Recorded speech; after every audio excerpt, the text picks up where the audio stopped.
vraiment la magie du slam. Vous ne pouvez pas imaginer le choc qu'on a eu tous quand on a reçu cette vidéo sur la spondylarthrite ankylosante, excusez-moi, et qu'elle sait parler en slam de cette maladie. Regardez.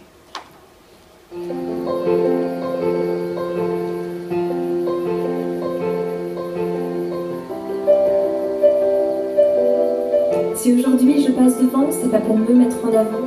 Je vais vous parler de mots mystères, alambiqués et peu banals, des mots qui font vivre un enfer d'une maladie rhumatismale.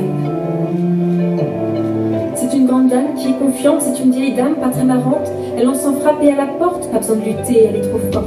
Et tout d'un coup tu prends 100 ans, rien d'extérieur mais tout dedans. Ça y est, rien ne sera plus comme avant. Parce qu'il n'y a pas que les vieux qui ont les os, qui sentent la pluie, l'humidité. Toi à 20 ans tu as déjà un baromètre. Coralie Collier, grande patiente.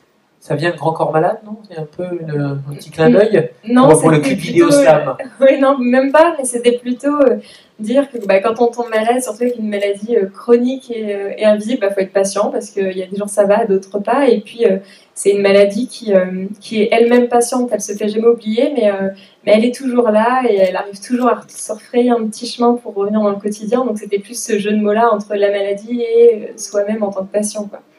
Et, Vous étiez slameuse avant? Non, pas du tout. Donc c'est votre premier clip, c'est la première expérience de slam? De slam, oui, je faisais de la musique en fait, et j'ai dû arrêter tout ça parce que la maladie devenait trop importante.